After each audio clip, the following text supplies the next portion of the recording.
Today I am reviewing the Ibanez RG8570Z j.custom guitar. Now, this guitar is an absolute dream for an Ibanez fan, and I'm an Ibanez fan, so this review is not sponsored, but I did buy this guitar. This guitar is mine, so I am kind of biased in that respect. So it would be completely fair if you take everything I say with a grain of salt. So timestamps in the description below. Be sure to look for what you're looking for. After all the explanation, I'll have the full mix demo at the end of the video, so stick around for that. Let's jump right in. So let's talk about the elephant in the room, the price and what you're getting for that. Let's talk about the quality. So of all the Ibanez's I've tried, Ibanez, this is the highest quality. I've tried the Geo, the standard, the Prestige. I've not yet tried an LACS and a Los Angeles custom shop model. I would like to someday. And of course I own a Japanese signature model too. And this blows everything out of the water. Nothing comes close, not even the signature. The whole feel is there. The quality materials, the resonance, the attention to detail, every single fret. As soon as you pick up this guitar, you realize where your money went. There's resonant materials, quality tuners, a solid bridge, and robust electronics. Now what's interesting is the fretboard. It has a rosewood fretboard, and personally I'm used to the ebony fretboards like on the Prestige models. I actually prefer that. But this rosewood feels like it was a top shelf pick. The grain is super tight.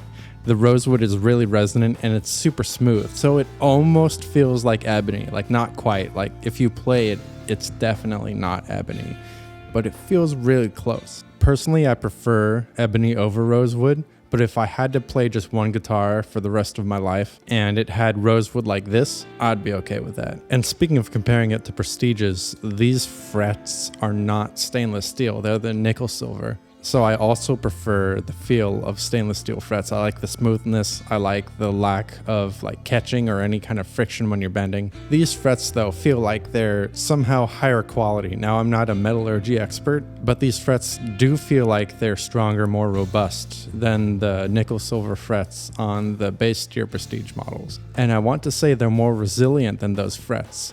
Although I have to admit, because this is like a higher tier guitar, I tend to use it more for those situations where it's okay, I need to pull out the big guns. So I find myself using the guitars with the nickel silver frets more often as kind of the grunts or the pawns and chess. So it's hard for me to say if these frets are more durable than the nickel silver frets on the base tier Prestiges. Logically you'd think, okay, this is higher quality stuff, but I do tend to hold this guitar in reserve. So the jury's out on that one. Now let's talk about the features of this guitar. So there's some new tricks here, you'll notice there's no string tree on the headstock. So it's perfect to put a fret wrap there if you're playing high gain stuff, kind of staccato palm mutes, you're gonna need the fret wrap there. That's with every guitar. There's also no truss rod cover, so if you need to do truss rod adjustments, it's super easy. And if you're living in an apartment like mine, where you have to adjust the temperature frequently, there's periods of hot and cold, and guitar necks react, this lack of cover comes in handy. Another feature is the angled output jack. You've got this output jack facing upwards, so if you stand on the cable, if your bassist stands on the cable, and you move away, the cable isn't going to immediately pull out of the jack. So this is fantastic for standing up playing, and this is really good for sitting down playing in the standard position. But if you're playing in the classical position, it's not so great because it can interfere with your leg, and that can be pretty annoying. You can work around it. I work around it a lot, but it's always just that little thing. It's oh man, this cable's kind of in the way. All right, more features. The neck joint right here. This is more sculpted than the typical Prestige or standard line guitar, and this feels amazing to play. It feels like it's not even there. Obviously it's not going to feel like a neck through or a set neck, but because you've got this bolt-on neck, it's not going to have to contour into the shape of the body. It's right here, and then you've got this wonderful slope right here. So to me, it feels better than a set neck guitar just because of that. And then more features, just fun facts. The potentiometer knobs here, they're recessed, so they don't stick up as much, which I guess is kind of cool because these are the knurled knobs. These aren't the witch hats that have the thinner kind of place where you turn it. So that does come in handy. I haven't ever felt the need to remove any of the knobs to make room for my hand. Of course, it is worth mentioning when we're talking about features, the frets are nickel silver And if you do prefer that, you know, that's great. Here you go.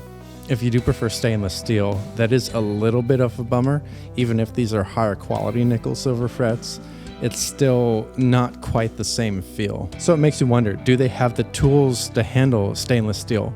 Probably not. They're probably tooled for the nickel silver. And a recurring theme here is that the brute force kind of quality perfecting the design.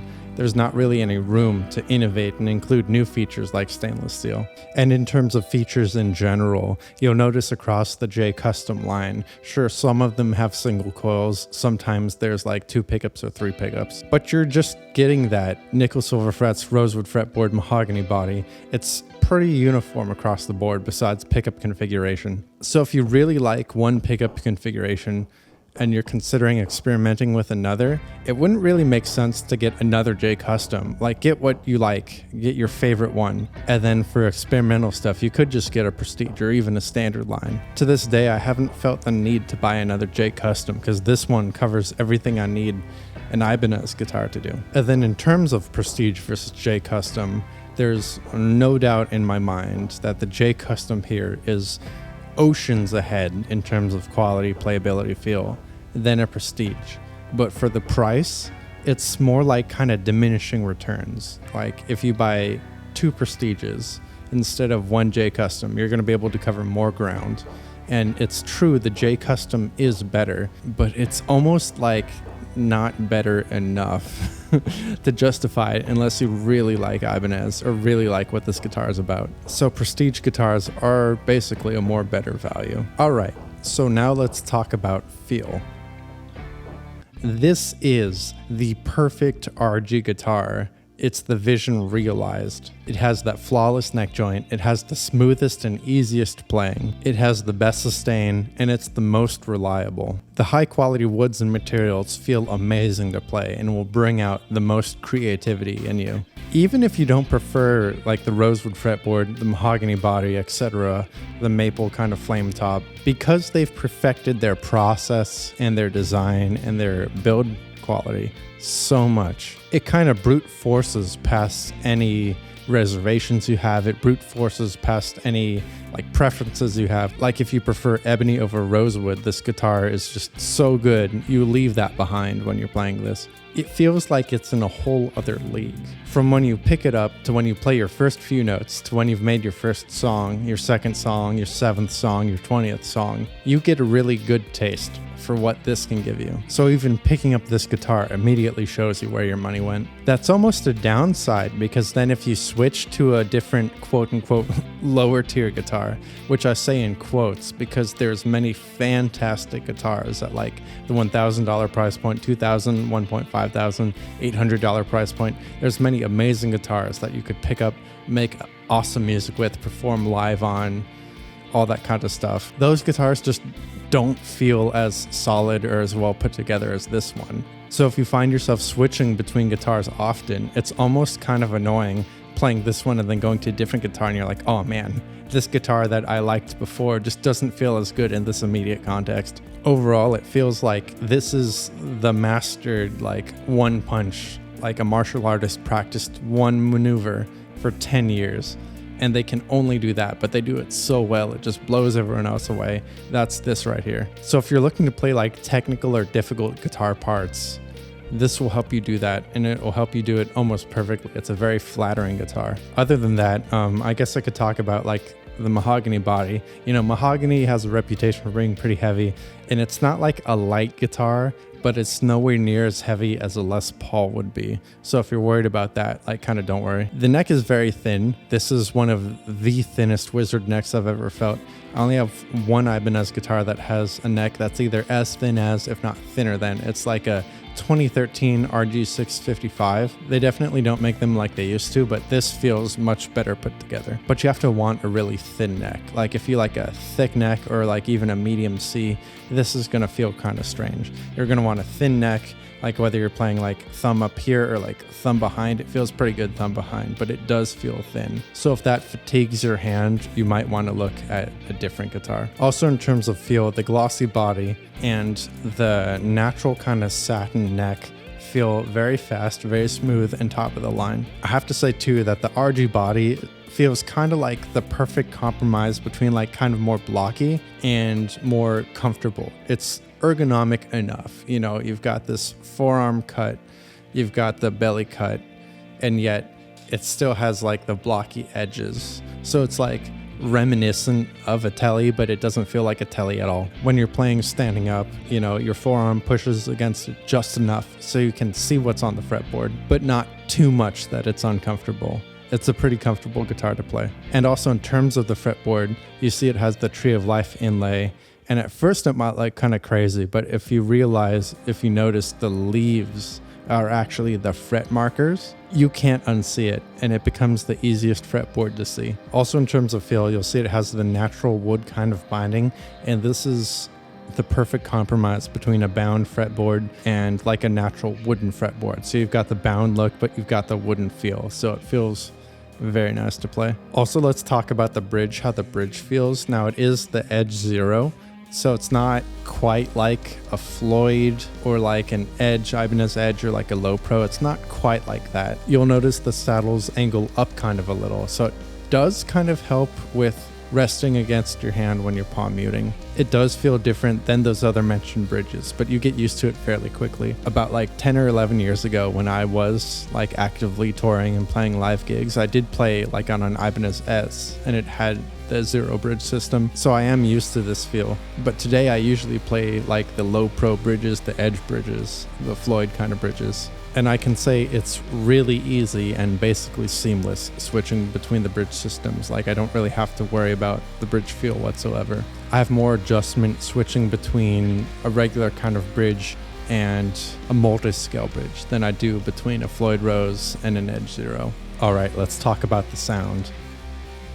How does this guitar sound? Well, it's an Ibanez guitar with a rosewood fretboard, a mahogany body with a maple top, and it has the DiMarzio pickups, the classic DiMarzio pickups. So you've got that tone zone bridge, you've got that True Velvet single coil, and the Air Norton neck. In terms of the single coil, I find it's a pretty good single coil. It does good single coil things. It's what you would expect. In terms of the pickups, it's interesting because they're not quite modern voiced. They're high output, but they're a bit more traditional. Like the tone zone is a bit more like round. There's a lot of frequencies there. It's pretty like flat, so it doesn't have the modern metal kind of mid-range push. And same thing with the neck pickup. It's a pretty good neck pickup, but again, it doesn't have that modern metal push. So if that's what you're looking for, you're gonna have to do some EQing. Whether you're looking for active pickups or like the boutique kind of like bare knuckle stuff or like other modern metal passive pickups, this does not quite do that. So if you're looking for that and you're not really either like experienced with EQ, or you're not willing to add more EQ to get that sound you want, or the amp you're using or the amp models you're using don't do that, these pickups might need replacing. But in general, with just a little EQ, you can get what you're looking for. And I find the output, while it's like rather high output for a passive pickup, it's not on the like active pickup kind of compressed, capturing all your mistakes kind of high output. So it's a good balance between that. And for my applications, it feels really nice. Like it has that passive sound and feel, but you can still easily do pinch harmonics. So overall, it's not impossible to work with these. And if you have like not even a modern metal sound, but even a more traditional metal sound, or like you do fusion or like rock or other stuff, these pickups are amazing. Now, here's a sound demo of all the pickup positions.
would I recommend this guitar?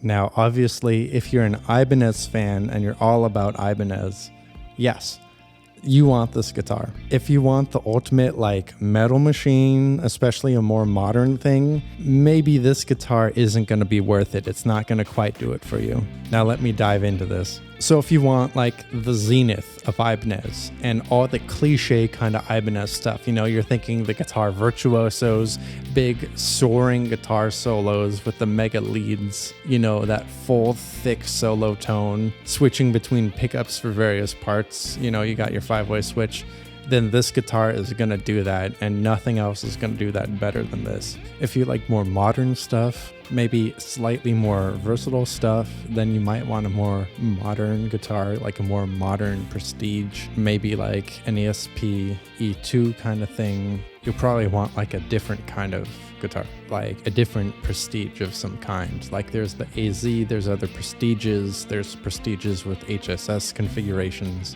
with Fishman pickups, with other passive pickups. The world is your oyster. Not to say that this isn't versatile, you know, the HSH configuration is very versatile. I find the single coil is very useful for like clean stuff, for grit stuff, even some high gain stuff it can do. The middle position shouldn't be underestimated. So then would I be okay with this as my only guitar?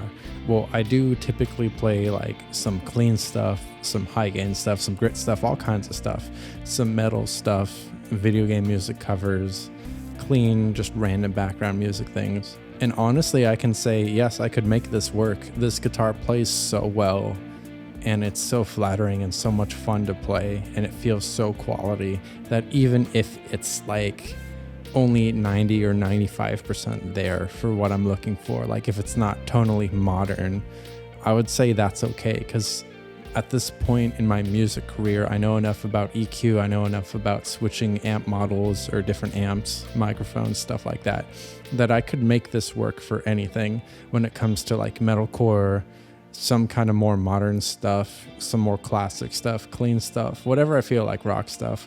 I can make this work. And just the ease of play and the joy of playing and just me being a fan of the thin, fast necks really makes it worth it to play something like this. In fact, the only reason why I don't play a guitar like this every day is just kind of like, well, I have other guitars, like see the background, and I'd rather distribute my playing wear across them instead of put all my playing wear on this guitar, because I want this to be as nice and pristine as long as possible. Like I recognize, okay, you play a guitar, it's going to put some damage on it. Guitars are essentially consumables. But if I had to only play this guitar for the rest of my life, that would be okay. It really does feel like the sky is the limit when you play this. So even though the pickups don't have my ideal frequency response, you know, they're more flat with emphasis on the fundamental frequency, I could still make it work, especially in this day and age where plugins, different amps, so many choices, anything is really possible with anything. And who knows, if down the line one day I decide, okay, the Tone Zone Air Norton combo, while classic is not quite right for my needs anymore, there's so many pickup brands out there that I could just swap these out with. I would be okay. So there you have it. Does that answer your questions about the Ibanez RG j.custom Prestige? Is there any more information you'd like to know? Please let me know in the comments down below. I've got the full mix demo coming up next. But as always, let me know your thoughts. I love to hear about guitars. I love to talk about guitars. Let me know what you think. You know, do all the good YouTube things like comment, subscribe, share the video, print out every frame and mail it to all your friends. And as always, peace.